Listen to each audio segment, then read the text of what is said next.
Okay, so actually before I start my slide and I start my talk, I do want to black the screen for a few moments. I want to share with you a personal thing. So actually, right when I flew in to Seattle, I started to get a lot of messages during the flight here on my phone from all of my friends and all of my family. And all they were saying is that my country, my home country, Israel, is under a huge terrorist attack right now. This terror attack that started on Saturday is still ongoing, and sadly, I have to say, it will be probably ongoing for quite a while. So although I'm physically here, my mind is not here, my feeling is not here, my heart is absolutely not here, but I still felt that it's very important for me to be here and to stand here and to share with you, first of all, those few words about the situation and about what's going on in my home country and what I'm actually experiencing right now, and also to share with you my talk that I was really looking forward to share the information, to share the stuff, but sadly, I mean, no one really expected that this is going to happen. So that's the reason I wanted to black the screen for a few moments and to share with you this thing before I actually start my talk.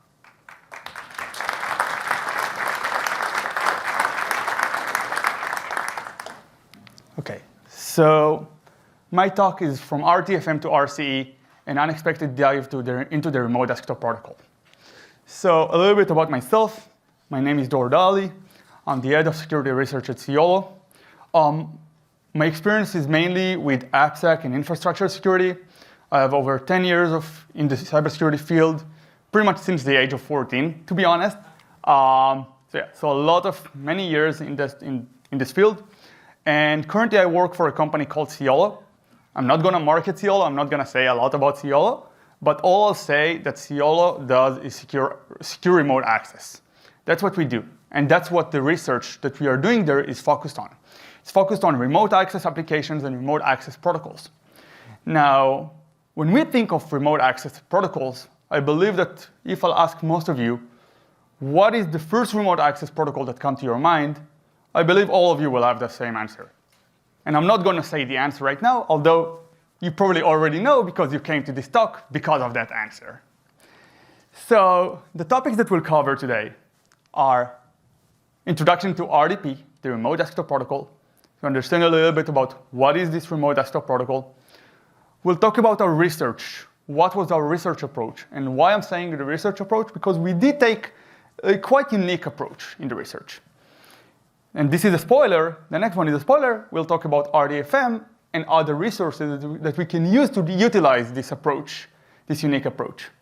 And then we'll talk about two different cases that we have submitted to MSRC, and we'll do a kind of deep dive into them to understand what was going on there.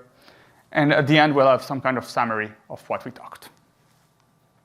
So first of all, remote desktop protocol.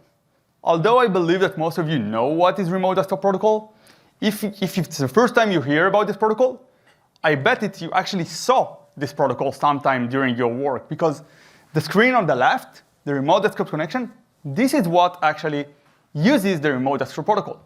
This is what people use to connect to target servers and target computer and to control them from afar.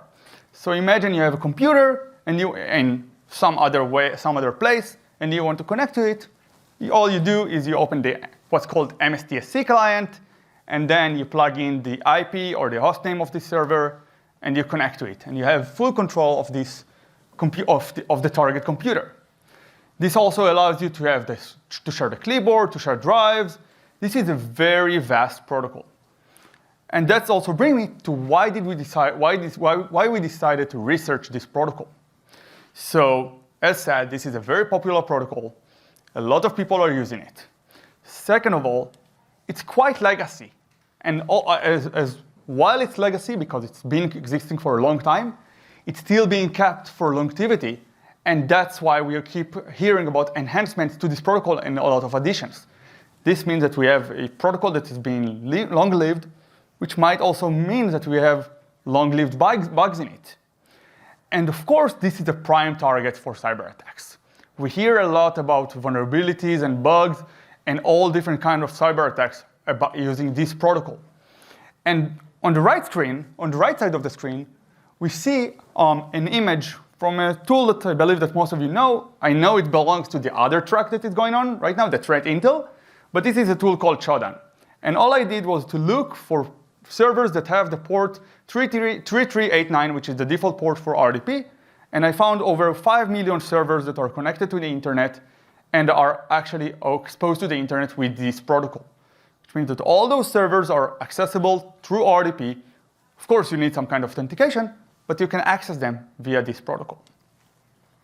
So this is a small introduction to the RDP protocol. Now, I want to talk about our research, and that's going to be the focus. So we took a unique research methodology. I mean, mostly when we talk about researching Windows protocols or Windows stuff and all stuff that relate to Windows, we hear about, and we read blogs about it, we hear about people using some crazy tools like Ghidra, IDA, WinDBG, and the crowd favorite, Calc. Actually, we didn't use any of those. We didn't use any of those, and all we did was just read the manual. Or as people say it, and I won't say the full acronym, but RTFM, read the manual. That's what we did. So what if I told you that you can actually break protocols such as RDP only by reading the manual? I mean, you probably wouldn't believe me, because also if I'll ask the researchers here in the audience, how many times when you started the research, you actually started it just by reading the manual and not like try to open all those different tools? Probably saying, most likely no. And even more than that, if I'll tell you that we found actually 3 CVEs only by that, that would be like, no way, right? So that's what we're going to show here. So we're going to focus on some of the resources that we use aside from RTFM, but all of them are kind of like under the same umbrella of RTFM, of actually using some kind of manual. So first of all, previous research. I mean, this is stuff that a lot of people know and a lot of people are using. And when I was thinking that when I knew that I'm going to research the RDP protocol, I was thinking about previous research. The first thing that came to my mind is some very old vulnerability called MS1220. Now, I don't know how many of you here in the audience remember that. And maybe with a raise of hand, anyone here remember this bug?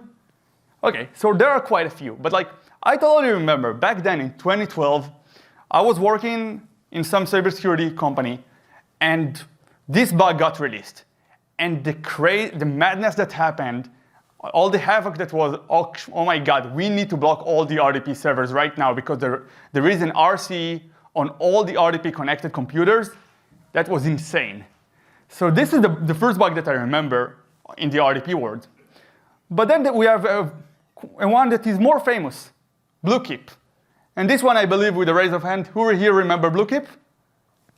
Lots more hands, yeah, of course. Because this one was a lot bigger. This one was huge. It was all over the news. Everyone was talking about it. And then, this is a small spoiler, in 2020, we also had some RCE in the RDP gateway. Now, I believe that most of you don't even know what is RDP gateway, or only some of you does. But this is a small spoiler for what we actually researched in the RDP. So we have previous research. Aside of that, we also have open source implementations. Now, I mean, some of you might say, wait, RDP is not an open source protocol. It's a proprietary protocol written by Microsoft. How come we have open source implementations? We'll get to that, but there are actually a couple of open source implementations to the RDP protocol. We have XRDP, we have FreeRDP, we have KRDC. All of those are implementations to the RDP protocol that you can actually go to GitHub or to other open source or to other source code repository and to actually read and to understand how this protocol works just by debugging it, or to fully read the code and understand the code and to get full understand of how the protocol works. Then we have protocol analysis tools. Now, I mean, I believe that most of you recognize the tool that we use here, which is Wireshark. And we can always turn it on and to see and to try to figure out what's going on in the protocol. And sometimes, if you look very deep, just by opening the Wireshark and tapping to the protocol, you can actually get a CVE in the protocol.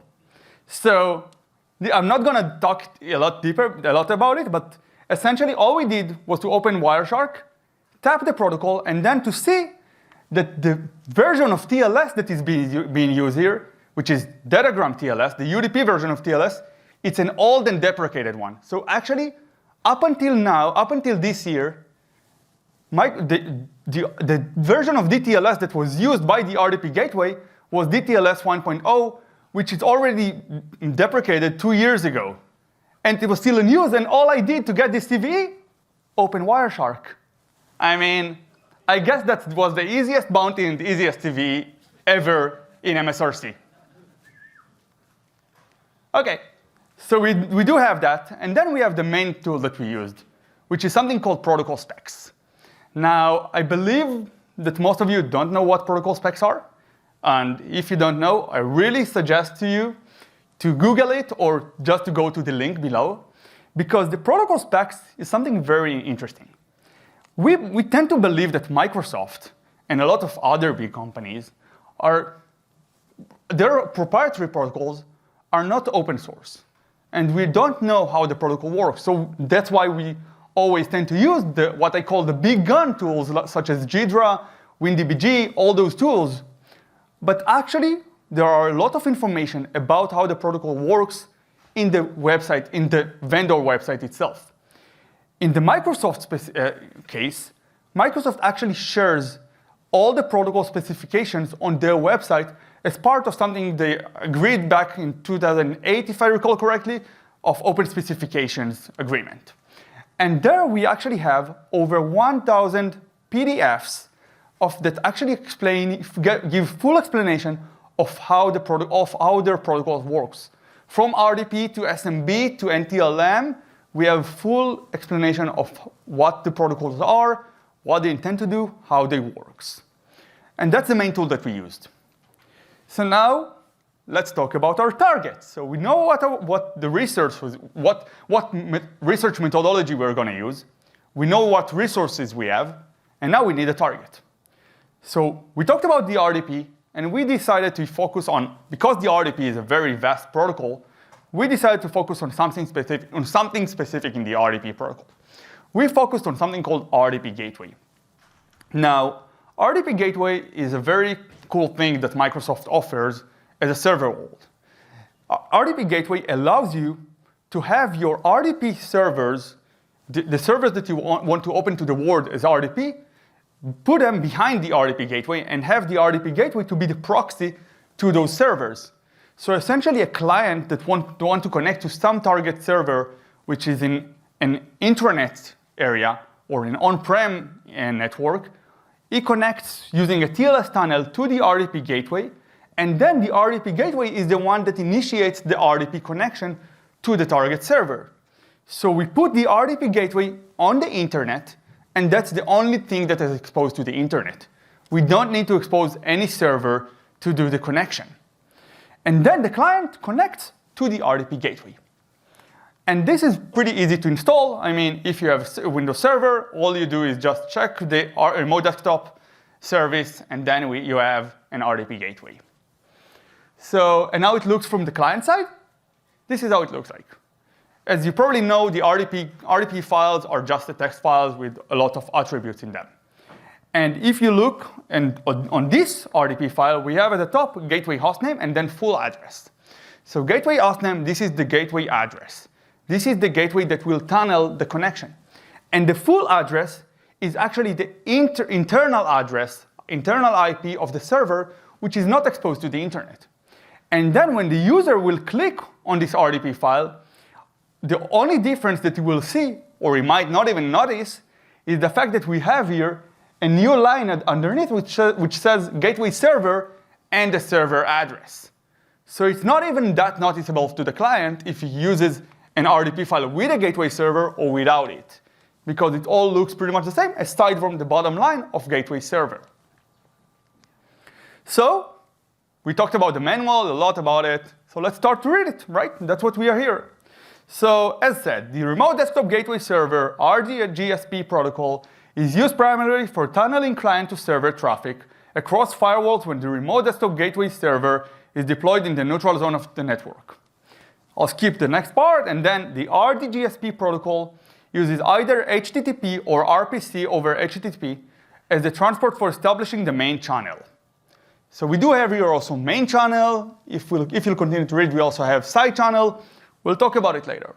But this is the start of the manual. And we continue to read it. And then we notice that, oh, we have 173 pages to read. That's a lot. I don't have time. I mean, I'm Gen Z.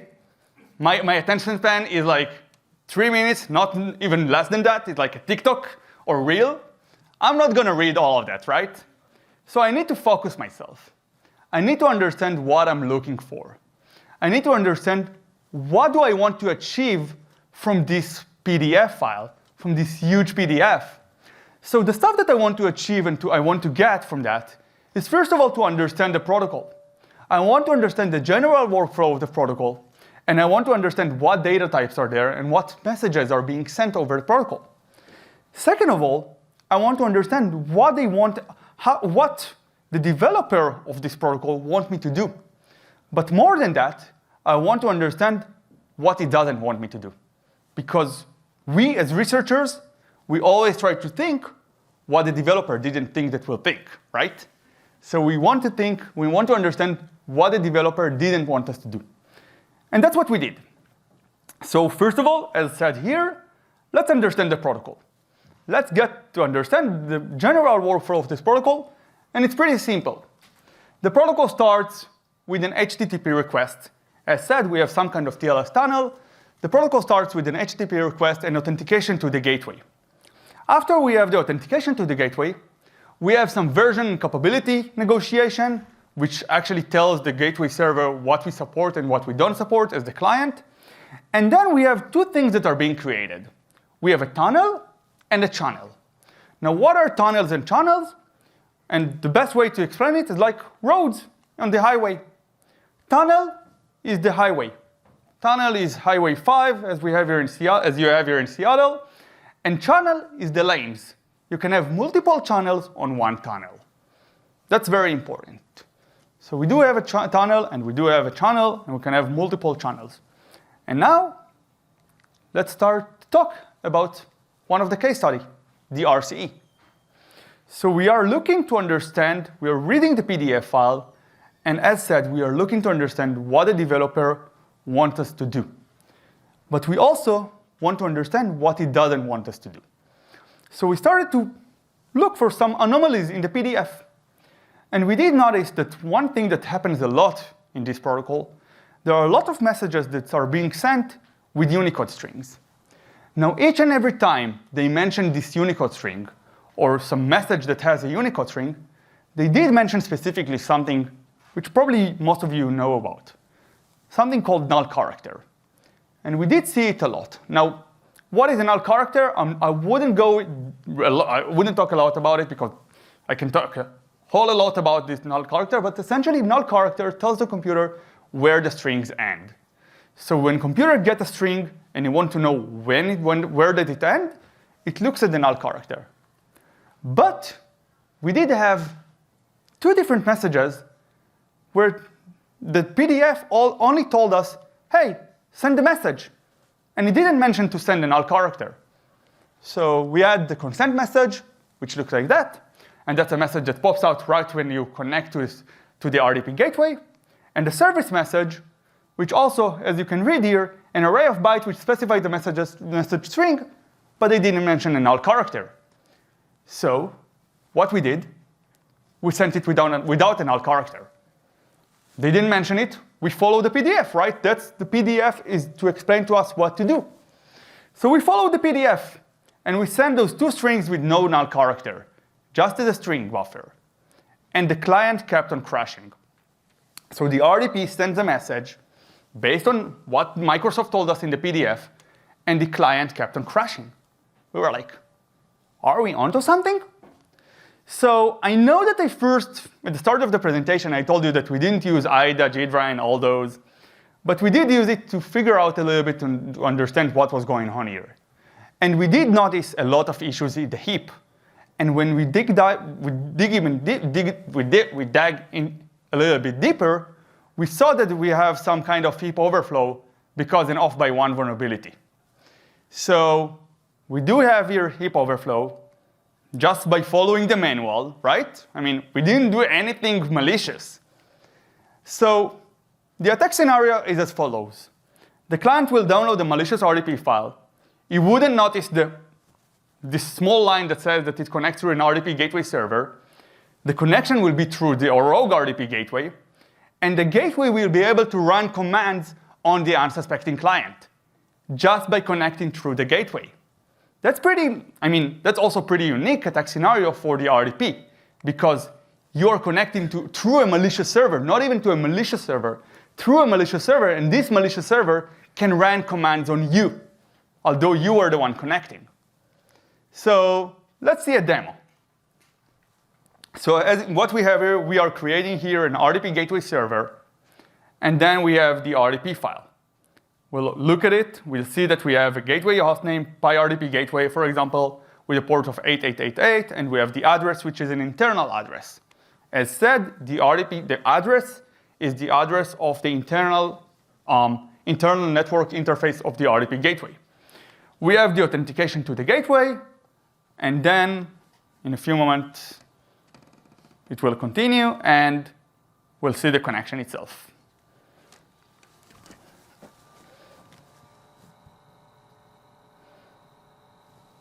So as you can see, we have here the connection to the RDP gateway.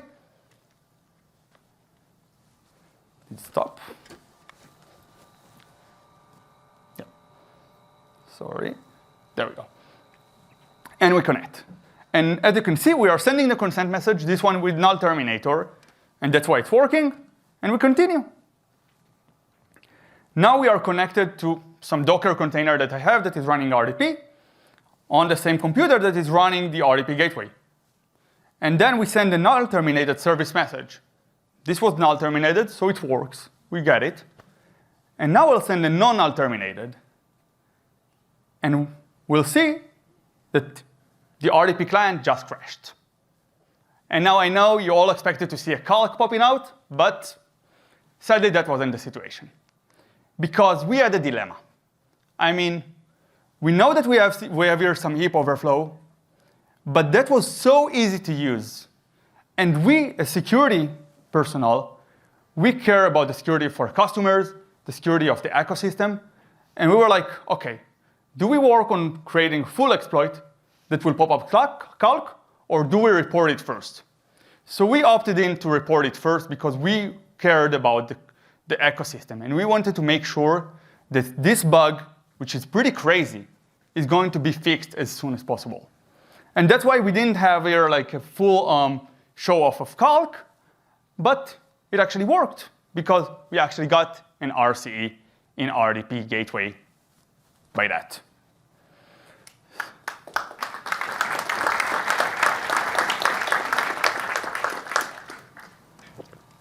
And just to say, thank you, Microsoft, for creating a manual that actually tells me how I can get an RCE by not sending a null terminator. So the next case study is even more interesting. And I know that, the talk was from RCE, but actually the authentication and authorization bypass is more interesting. So let's go back to the manual. If you recall, we talked about the fact that we can have a main channel, and then we can continue to read the same paragraph, and we see the protocol uses UDP as the transport for establishing the side channel, which is established only when the main channel uses HTTP. So I'll go back. As said, we have a road. We have multiple channels on one tunnel. That's the channels. That's the tunnel. So now when we are talking about the RDP gateway and we are installing an RDP gateway, we do have to deal with two authorization policies. We have something called CAP, and we have a REP. What are the CAP? CAP is a connection authorization policy. CAP actually defines who can connect to the RDP gateway. As you remember, the RDP gateway is being set up on the internet. It is anyone who wants to connect to it can connect to it because it's all available on the internet. That's the goal and the purpose of the RDP gateway. So this defines who can connect to the RDP gateway. The REP actually defines to which resources you can connect when you're using the RDP gateway. So let's assume I want to to limit the RDP gateway to be able to connect only to a certain subnet in my internal network, I can do that using the wrap. I can also define that only specific user can connect to a specific subnet. I can define all sorts of different stuff. So those are the authorization policies of the RDP gateway. And when we are talking about the channels, so let's understand how do we create this secondary channel. So the secondary channel creation is pretty cool, actually. I mean, I really enjoyed to understand how it's working. Because once, as said, to have the secondary channel, we need to have the main channel. So by the end of creating the main channel, the RDP gateway actually sends the client a UDP talk, a cookie, something that in the spec is being called as a cookie. Now this cookie is a token which is used for all authentication mechanism when creating the secondary channel. So, and we'll look and understand what this cookie is made of, but essentially once we finish the creation of the main channel, we get something called cookie, and this cookie is the authentication factor to create the secondary channel. So what this cookie is made of? We are going back to the manual. As we said, we are reading the manual, and we look about what it says. And it says a signed and encoded byte blob containing an authn cookie data structure. And we have the structure, but something here is very vague. I mean, all they say is signed and encoded. They don't explain how it's signed, how it's encoded. I mean, how should we continue here, right? And we look at the structure, and we see something very interesting. Instead of keeping all the data about the authentication on the server side, they actually bring the data to the client side, which means that if we are able to forge it some way, we can control all those parameters. So that was the thing that we were looking for to achieve. So now we first of all need to understand what does it mean signed and encoded, because we don't have the data. So we looked at it. And we saw that, first of all, the cookie was a byte stream. Now, when we looked at the byte stream, we looked at the first bytes. I mean, the magic numbers, as some people like to call it. And we noticed a very familiar pattern. We noticed that the first bytes were 0x30 and 0x82 in a hex. Now, if some of you had to deal with certificates and cryptography and all that, you might recognize this pattern as something called ASN1, which ASN1 sequence, because that's what it was. And when we looked deeper, we understood that we are dealing here with something called PKCS7, which is cryptographic messaging syntax. Now, how cryptographic messaging syntax works, it's pretty cool, because what we have a struct that contains the data, the signed data, and also contains the certificate that used to sign the data, and the signature, which means that anyone who gets this byte stream can actually verify that the signature is correct and intact, and no one forged and no one played with the data. No one tampered the data, because they can always do the same cryptographic process to verify that the signature is correct, because we have the public key of the certificate in this struct together with the signature and the data itself, which is publicly, I mean, it's clear text data. So let's go and let's understand how we can change the data. So first of all, what we do the simple thing. The data is clear text, we just play and try to change the data. Sadly, it didn't work, which is kind of obvious, because the RDP gateway was verifying the signature. So the signature was mismatched, and we didn't manage to get the authentication authorization bypass we were looking for. But then we did something else. Then we created our new certificate, our own self-signed certificate, and changed the data, and signed the same cookie with our own certificate. Now, we have our own self-signed certificate, we are signing the data, the signature is correct, which means that if we send it, the signature verification should pass. And it did pass. And more than that, it actually accepted this cookie, because when they were verifying this cookie, they didn't verify who was the one that signed the cookie. So we can create any data that we want and control all of this struct. Now let's understand what we have here in this struct.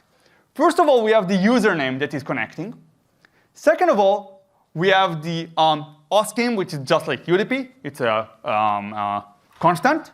We have the expiry time of the cookie, which because we control, we can just put 100 years from now. We have the server IP, the server name, and the port number.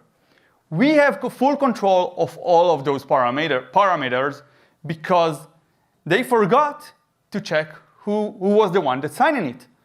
They were correct to check the signature, but they didn't look who's the one that actually signed the cookie.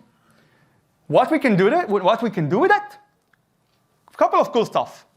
First of all, we have full event viewer log forgery. We can inject anything that we want to the event viewer of the RDP gateway. Second of all, we have full UDP SSRF. And we'll look at that and we'll understand it in a moment, but because the RDP gateway gets a UDP connection from the client to it and then forwards it to the target server, it means that, and we control the port, we can actually have a full UDP SSRF from the RDP gateway to anything in the anywhere in the internal network. So we have DHCP, SNMP, DNS, and syslog is the coolest one, and we'll understand it in a second. Also, we have network denial of service. Why is that? Because we are dealing with UDP, and when this spec was developed, there was an attempt to make it more reliable. Because as we know, everyone likes to say TCP is reliable, UDP is not reliable. So for every UDP packet, every channel creation that is being done from the client to the RDP gateway, the RDP gateway sends 3 packets to the target to verify that one of them at least will make the target. So we also have a network amplification here. And the coolest part about this bug, it's all been existing since Windows Server 2008. So it's a pretty long-lived bug that has been existing for so long time. And all we did, just read the PDF. We didn't use any crazy tools to find this thing. Let's see it live. So what we have here right now, we are seeing the resources. We are seeing that the cap is limiting only to users. And then we'll see that the wrap, to what servers we can connect to, is limited only to a server IP of 1.1.1. Now, on the left side of the screen, we'll craft a cookie in port 514 towards broadcast. Now, I'll stop it for a second. And as you can see, on the right side, we have spammed the syslog of the whole network because we sent it at broadcast. So the RDP gateway sends a broadcast message 3 times only because one packet that we sent. And this means that we can very easily spam the whole syslog network and all of the syslog servers in the network. As you can see, the username that we are sending is something called malicious mallory.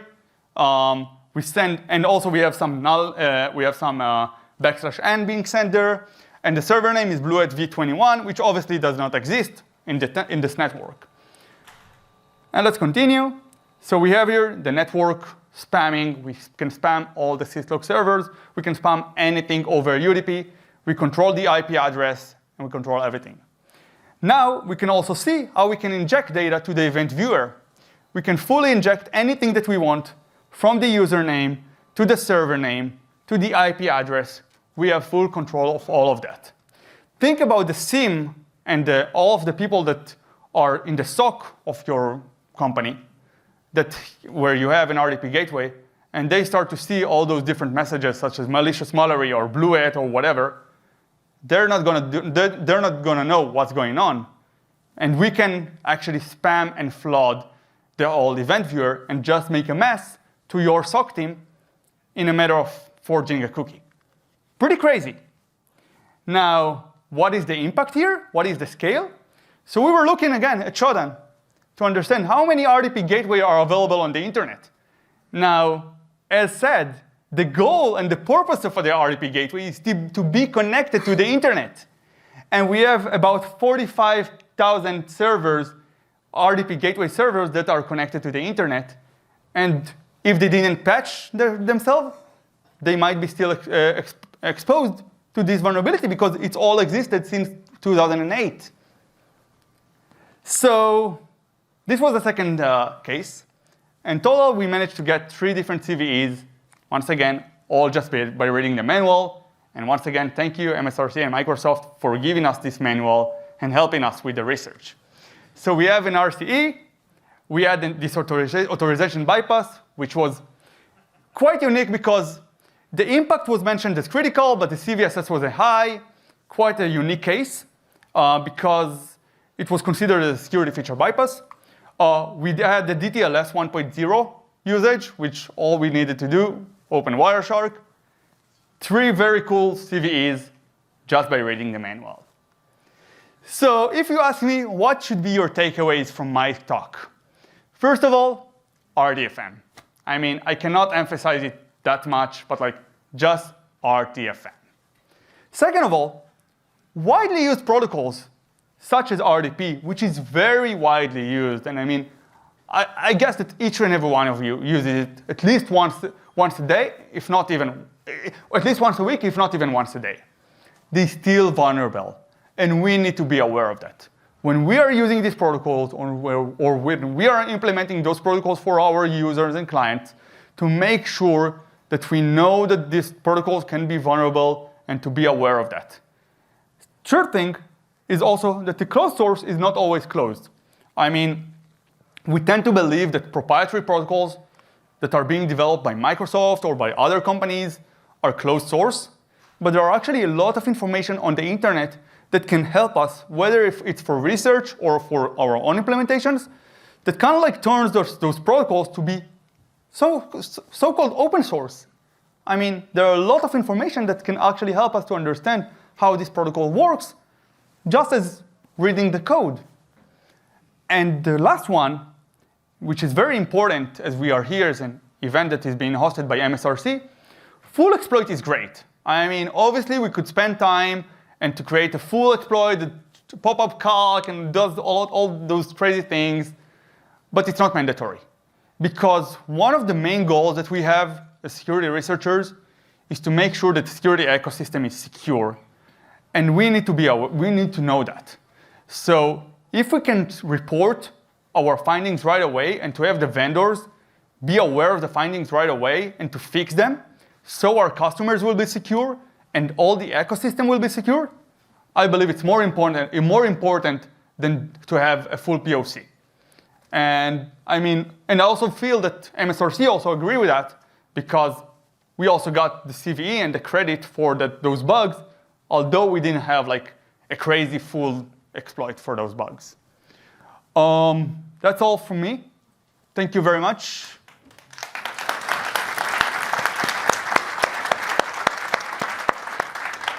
So, Dor, we want to say thank you under the circumstances of being here. We really appreciate it. We're incredibly appreciative of your time here, everything that you do for us, sharing your research especially, and being able to come on stage, understanding the mindset you may be in. Our hearts are with you and your loved ones, so we thank you for that wonderful presentation. Thank you very much. Thank you.